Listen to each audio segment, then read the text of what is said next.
अभी हम सब बहुत सुंदर सत्संग श्रवण कर रहे थे। जीवन कितना अनमोल है और कैसे बेहोशी में बीता जा रहा है। सुबह होती है, शाम होती है, जिंदगी यूं ही तमाम होती है। सुबह शाम होते होते दिन, सप्ताह, माह, वर्ष निकलता जाता है। ऐसे ऐसे में जीवन का अंत करीब आ जाता है। सद्गुरु कहते हैं, चादर हो गई बहुत पुरानी, अब तो सोच समझ अभिमानी। ए देहाभिमानी जीव, तुम्हारी शरीर रूपी चादर पुरानी हो गई है। अब तो चेत, अब किस बात का गुमान है। बड़े धनी हो, बहुत बलवान हो, बहुत सुंदर हो, काल के सामने कुछ नहीं चलने वाला। बड़े बड़े धनपति और बड़े बड़े बलशाली राजे महाराजे सब काल के दाल में समा गए। इसलिए आज भी सचेत हो जाओ, सजग हो जाओ। चादर हो गई बहुत पुरानी। ये शरीर रूपी चादर दिन दिन करके पुरानी होती जा रही है। अंग्रेजी वाले अच्छा लिखते हैं, किसी का 5 साल हुआ है ना तो 5 years old। हाँ, 5 साल का बूढ़ा हो गया वो बच्चा, 5 साल का पुराना है शरीर। कोई 20 साल का है तो 20 years old। बहुत अच्छी भाषा है उनकी। हम लोग जन्मदिन मनाते हैं, जन्मदिन, और बड़ी खुशी मनाते हैं उसमें कि हमारा बच्चा 10 साल का हो गया, 12 साल का हो गया। और उसमें खुशी की क्या बात है। खो गया, 12 साल खो गया। किसी की उम्र अगर 80 साल है और 12 साल घट गया तो कम तो हो गया ना, 68 साल ही बचा। तो उसमें खुशी क्या बात है। वहां तो सजग होने की बात है, सावधान होने की। अरे समय बीता जा रहा है, सावधान हो जाए। हम लोग इलाहाबाद में रहते थे तो गुरुदेव जी का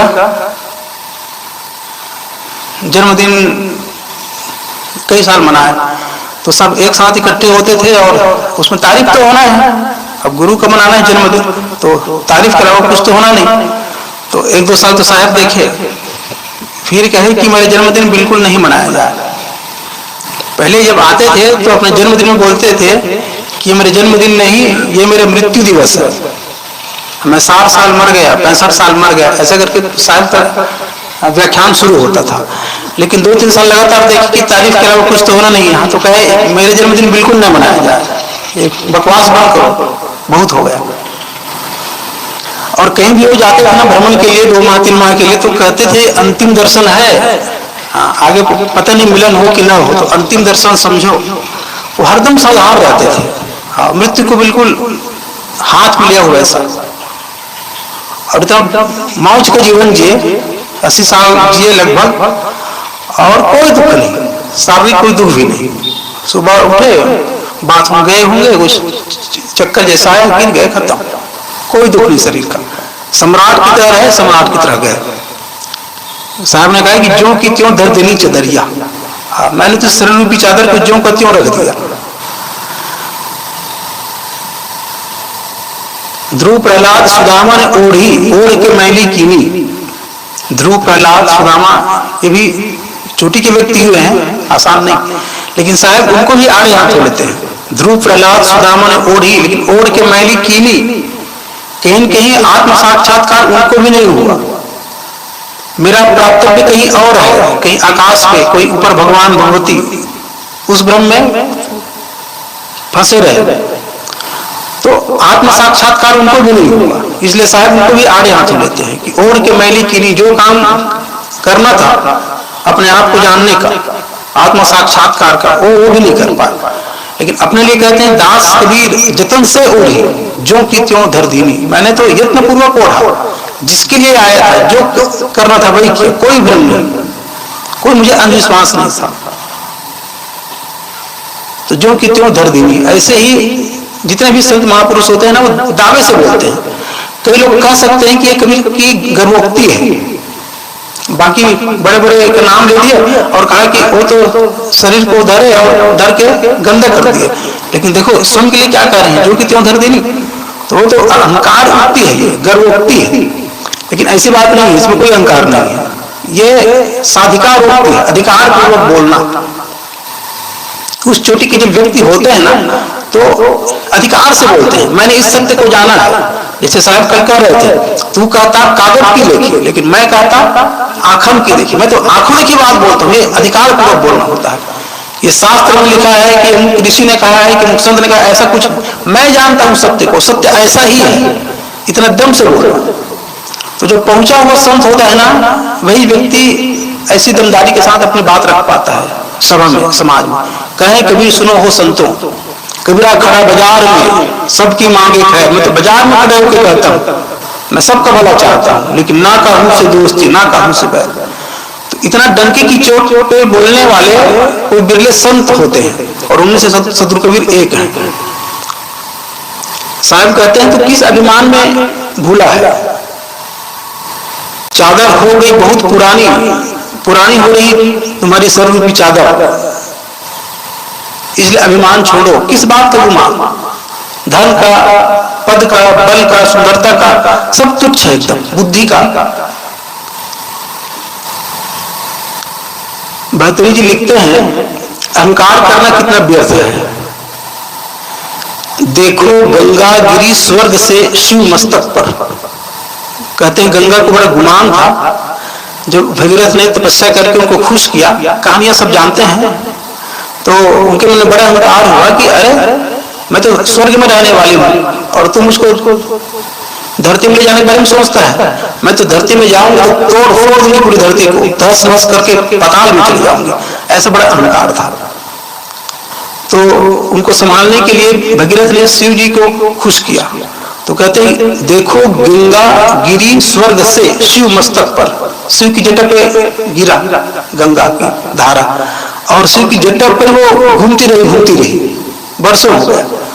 तो भगीरथ ने फिर कहा, हे देव छोड़ दीजिए इसको, कम से कम अपने जटा में क्यों घुमा रहे हैं। तो कहते हैं ऐसे थोड़ा झटकार दिया एक बार हल्का से, तो कुछ धारा नीचे आ गया। तो देखो गंगा गिरी स्वर्ग से शिव मस्तक पर, ताहू से गिरिजात हिमालय पर्वत पर। हिमालय पे गिरा जटा से, ताहू से गिरिजात हिमालय पर्वत पर, पर्वत से भूमान जमीन पे आया, ताहू से शिव समानी, फिर सागर में जाके लीन हो गई। पग पग अविगति होत रहत जो अस अज्ञानी। जो अहंकारी होते हैं, जो अज्ञानी होते हैं, उनकी ऐसे ही पग पग अवगति होती है। ताते अहम न कीजिए, अहम बड़ो दुख देत खल। इसलिए अहंकार मत करो, अहंकार केवल दुख देता है। अति दीन हीन निर्माण ज्ञान पंथ में रमन भल। विनम्र हो जाओ, सरल हो जाओ, सीधा हो जाओ, इसमें कल्याण है। यह शांति का रास्ता है। अहंकार रख करके किसी को शांति नहीं मिल सकती। कुंभकर्ण, रावण, दुर्योधन एक से एक आए गए, शांति नहीं पा सके। धन बहुत बड़ी चीज है, धन से धर्म की भी पूर्ति होती है। जैसे इतना बड़ा पंडाल लगा है, आयोजन हो रहा है, तो बिना धन के तो नहीं हो सकता। तो धन से धर्म की पूर्ति होती है। दिमाग सही हो तो, बुद्धि ठीक हो तो, और अहंकार बुद्धि आ गई तो धन विनाश की ओर ले जाता है।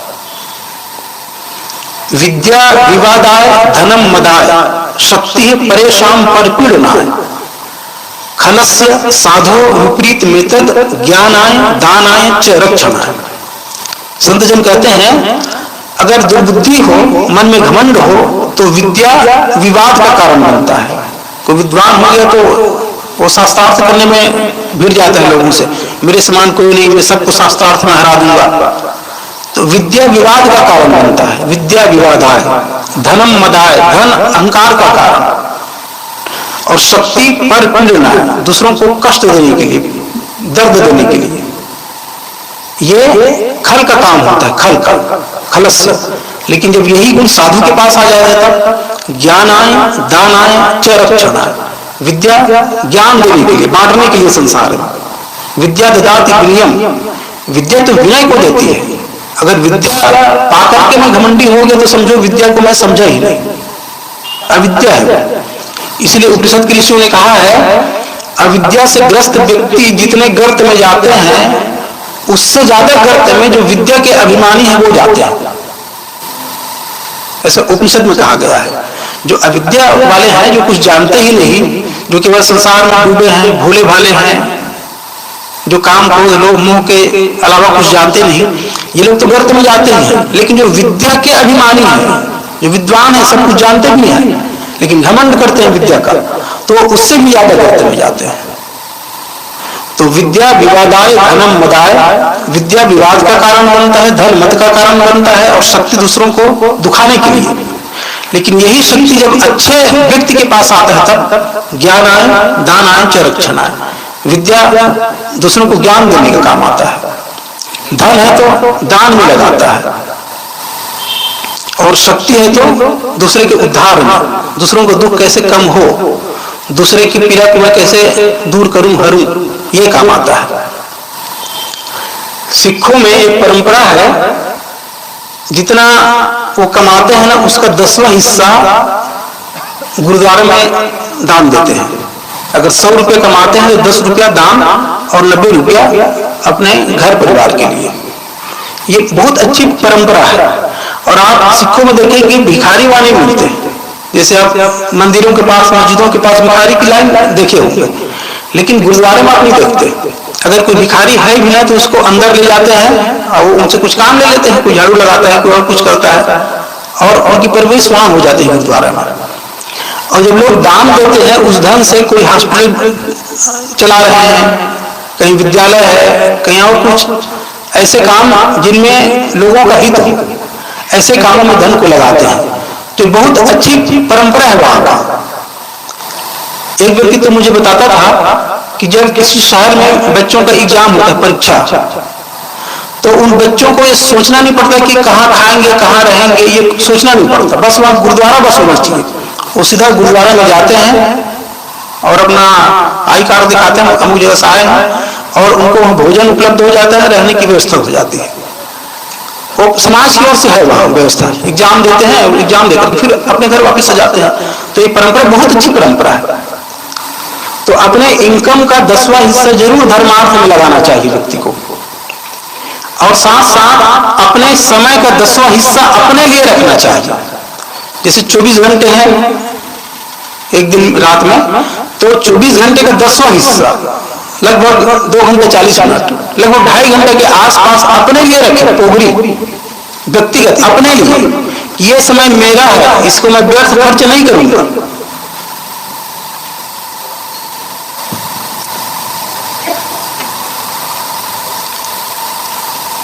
तो समय को अपने लिए निकालना चाहिए। कई लोग तो इतने बदहवासी से जीते हैं, केवल धन धन धन धन भागते रहते हैं। ठीक है, धन की आवश्यकता है, धन की जरूरत है, लेकिन धन ही सब कुछ नहीं है। धन साधन है, साध्य तो शांति है, मोक्ष है, परम आनंद है। और इसको छोड़ करके केवल धन की ओर रात में भागो, ये तो अच्छी बात नहीं है। आदमी को लगता है कि ताजमहल कहां बना है, और जब तक ताजमहल नहीं बना मैं सुख से कैसे रह सकता हूं। भागो, जाके गिरोगे शमशान पर।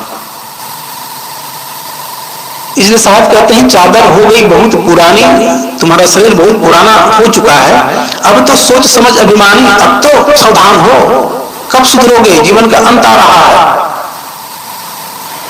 ये शरीर इतनी कीमती है, बहुत ज्यादा। साईं को बुनत मास 10 लागे, ठोक ठोक के बिनी चदरिया। इसका मूल्य तो समझो, अस्तित्व को भी इसको बिनने में 10 महीने लग जाता है। साईं को बुनत मास 10 लागे, और ठोक ठोक के बिनी चदरिया। और बड़ी सूक्ष्मता से, बड़ी गहनता से शरीर को बनाया है। वैज्ञानिक कहते हैं कि हमारा जो ब्रेन है ना, मस्तिष्क बहुत बहुत पावरफुल है। इसमें लगभग 1 करोड़ स्नायु तंत्रिका है, 1 करोड़। और एक स्नायु तंत्रिका में 1-1 करोड़ सूचनाओं को संग्रहित कर सकते हैं। एक में 1-1 करोड़ सूचनाओं को संग्रहित कर सकते हैं, और ऐसे 1 करोड़ स्नायु तंत्र है। अब सोच लो कितनी शक्ति है। न्यूटन और आइंस्टीन जैसे वैज्ञानिक भी अपने मस्तिष्क का 10-15% ही इस्तेमाल किए थे, बाकी उनका भी खाली था। जिस दिन 100 का 100% इस्तेमाल हो जाए, उस दिन क्या होगा संसार, सोचते ही बनता है। जब 10-15% इस्तेमाल हुआ है, इतना विकास, इतना चकाचौंध, मोबाइल, कंप्यूटर, हवाई जहाज, जल जहाज, देखो तो बड़ा आश्चर्य होता है। कोई 500 पर घंटे की स्पीड से भाग रहा है, कोई 1000 किलोमीटर पर स्पीड से भाग रहा है। मोबाइल यहाँ फोन करो तत्काल अमेरिका से बात होती है, देख सकते हैं। वहां मैच हो रहा है, यहाँ बैठे बैठे देख सकते हैं। आश्चर्य है कि नहीं? सबसे बड़ा चमत्कार तो यही है। लोग चमत्कारी बाबत पीछे जाते हैं, सबसे बड़ा चमत्कार तो यही है। अमेरिका में क्रिकेट मैच हो रहा है, यहाँ बैठ मैं देखता हूँ एक एक बाल को कैसे घूम रहा है, कैसे क्या हो रहा है, कौन सा नो बाल, कौन सा व्हाइट बाल, एक एक चीज को यहीं बैठे बैठे जा रहे हैं। चमत्कार नहीं है क्या? पहले आकाशवाणी चमत्कार जैसे होता था, और आजकल तो रेडियो घर घर है। अब तो रेडियो का भी जमाना समाप्त हो गया है। जब से टीवी आया, मोबाइल आया, रेडियो विदा हो गया। तो असली चमत्कार तो यह है ना, विज्ञान का ही असली चमत्कार है। और जो बाबा लोग अपनी धूर्तता में फंसाते हैं ना, उनके पास ट्रिक्स होता है, ट्रिक्स। उस ट्रिक्स को हम नहीं समझ पाते, तो हमको चमत्कार जैसा लगता है। नहीं तो पूरा चमत्कार ही होता है, एक विज्ञान है, पूरा सिस्टम है उसका। अब लोग उस सिस्टम को जानते हैं, बाकी लोग नहीं जानते, तो फिर आदरणीय हो जाते हैं हमारे लिए। बाकी जो कुछ वो इधर उधर करके दिखाते हैं ना, उसमें ट्रिक्स होता है बस। आजकल जैसे सुहानी साहब वगैरह है, वो माइंड को पढ़ लेती है, माइंड रीडर। आप क्या सोचते हैं वो जान लेती है। आपको कहेंगे कोई गाना गुनगुनाओ, तो आप मन में उस गाना को सोचेंगे, अब वो बोल देगी हाँ अमुक गाना आप सोच रहे हैं। तो वो सिस्टम ही इसका सब सिस्टम, उसका एक कोर्स होता है, सीखना पड़ता है, जानना पड़ता है। तो चमत्कार नाम की कोई चीज नहीं होती, ट्रिक्स है। कुछ होने से कुछ होता है। अगर कुछ कार्य हुआ है ना, तो उसके पीछे कारण होता है। तो हम अपने ब्रेन की बहुत सारी शक्तियों से अपरिचित हैं, उसको जानने की जरूरत है। तो साईं को बुनत मास 10 लागे, ठोंक ठोंक के बिनी चदरिया। अस्तित्व को भी इस शरीर रूपी चादर को बिनने में 10 माह लग जाता है। और ठोंक ठोंक के बिनी चदरिया बहुत बारीकी से, बहुत मजबूती से बनाया हुआ है।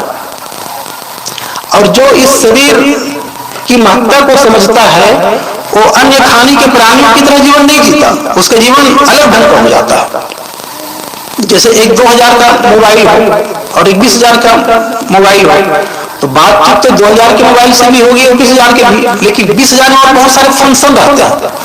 अगर कोई 20,000 का मोबाइल ले और केवल बात करने भर का काम ले, तो मैं कहता हूँ बेस का पैसा फंसाया है। अरे केवल बातचीत करना है तो 2000 का मोबाइल हो सकता है, तो 20,000 फंसाने की क्या जरूरत है आपको? ऐसे ही मानव शरीर पाया है, सब 20,000 का मोबाइल जैसा है, और काम इससे वही करता है जैसे जानवर करता है। सुबह शाम तक खाना पीना, बाल बच्चे पैदा करना, बस उतना ही काम मैं कर रहा हूं। तो फिर उनमें और उनमें क्या अंतर हुआ? इतना जो बहुमूल्य शरीर पाया हुआ हूं, विकसित ब्रेन का, इसका तो कोई अर्थ नहीं हुआ ना। स्वर्ग नर्क अपवर्ग विषेनी, इस शरीर से मैं स्वर्ग को भी प्राप्त कर सकता हूँ, नर्क दुख में भी जा सकता हूँ, अपवर्ग मुक्ति में भी जा सकता हूँ। लेकिन मैं तो ऐसा काम करता हूँ दुख वाला, कमाना खाना राग करना द्वेष करना, ये तो अच्छी बात नहीं हुई ना। तो इस मानव शरीर की सार्थकता तभी होगी जब हम खुद को समझेंगे, खुद को जानेंगे। तो चादर को अस्तित्व ने, प्रकृति ने बहुत गहनता से बुना है, बनाया है। इसलिए इस शरीर रूपी चादर को पा करके गाफिली में समय न खोए, इस जीवन की महत्ता को समझें। कब शरीर का अंत आ जाएगा कोई नहीं जानता। कोरोना काल में देखे होंगे आप, 40 साल के लोग हम लोग को बयान कर गए, विश्वास नहीं होता था। अचानक हार्ट में कुछ आया प्रॉब्लम, गए हॉस्पिटल, मौत। वो दिन हमारी भी हो सकती थी, अच्छा हुआ कि हम बच गए। तो जो समय हमको मिला है, उस समय का दोहन करने की आवश्यकता है। एक बात कह के अपनी बात में विराम दूं। एक जगह 3 मित्र थे, तीनों गप्पी थे, गप मारने में एक से बढ़ के एक थे। तो एक गप्पी कहता है, अरे जानते हो जब मेरे दादाजी गए ना, तब 10 लाख छोड़ के गए। तो दूसरा गप्पी भी क्यों उससे बेकार में रहे? तो उसने कहा बस बस तुम्हारे दादा गए तो केवल 10 लाख छोड़ के गए, और जब मेरे दादाजी गए ना तब तो 10 करोड़ छोड़ के गए। तो थर्ड वाला भी आया, तीसरा भी आया, उसने कहा अरे तुम्हारे दादाजी गए तो 10 लाख छोड़ के गए, तुम्हारे दादाजी गए तो 10 करोड़ छोड़ के गए, और जब हमारे दादाजी गए ना तब तो पूरी दुनिया को ही छोड़ के गए। अब आप लोग भले गप्पी कह देंगे, मैं तो गप्पी नहीं कहूंगा, वो गप्पी नहीं था, वो सही बोला। किसी का भी दादा जाता है ना तो पूरी दुनिया को ही छोड़ के जाता है। हाँ, हम भी जाएंगे तो पूरी दुनिया को ही छोड़ के जाएंगे, कुछ लेके जाने वाले नहीं है। इसे जब सब कुछ छोड़ के जाना ही है तो जाने से पहले यहाँ की ममता छोड़ दे, मोह छोड़ दे, लोभ छोड़ दे, घमंड छोड़ दे। किस बात का घमंड, क्या मेरा है, आता हूँ खाली हाथ, जाता हूँ खाली हाथ, जो जाते समय छोड़ता हूँ, यही सारी संपत्ति यही की है, यही रह जाता है। ये वसुधा काहू की ना भई, ये जमीन किसी की नहीं है। मान लो हमारे नाम से बैनामा है, रजिस्ट्री है, तो इसका अर्थ है कि कुछ साल के लिए आपको उसमें उपयोग करने का अधिकार मिला है। मेरे नाम से 10 एकड़ की खेती माना, तो 10 एकड़ को मैं कुछ साल के लिए उपयोग करने का अधिकार रखा हूं, बस मेरा नहीं हो गया। मेरे पहले हजारों के नाम में था, मेरे बाद हजारों के नाम में फिर जाएगा। तो ये वसुधा काहू की ना भई, किसी की नहीं है। एक जगह एक जमीन को लेकर दोनों काफी देर से झगड़ रहे थे। एक कहता ये जमीन मेरी, दूसरा कहता नहीं ये जमीन मेरी। बहुत देर से उनका झगड़ा चल रहा था। तो कहानी कहती है कि जमीन कहने लगी कि ऐ मूर्खों, मैं तुम्हारी नहीं हूं, तुम दोनों मेरे हो। कुछ दिन बाद तुम्हारे प्राण पकड़ उड़ेंगे, मुझमें ही आके मिलना है, मुझमें ही आके दफन होना है। और बड़े घमंड कर रहे हैं, ये जमीन मेरी है, ये जमीन मेरी है।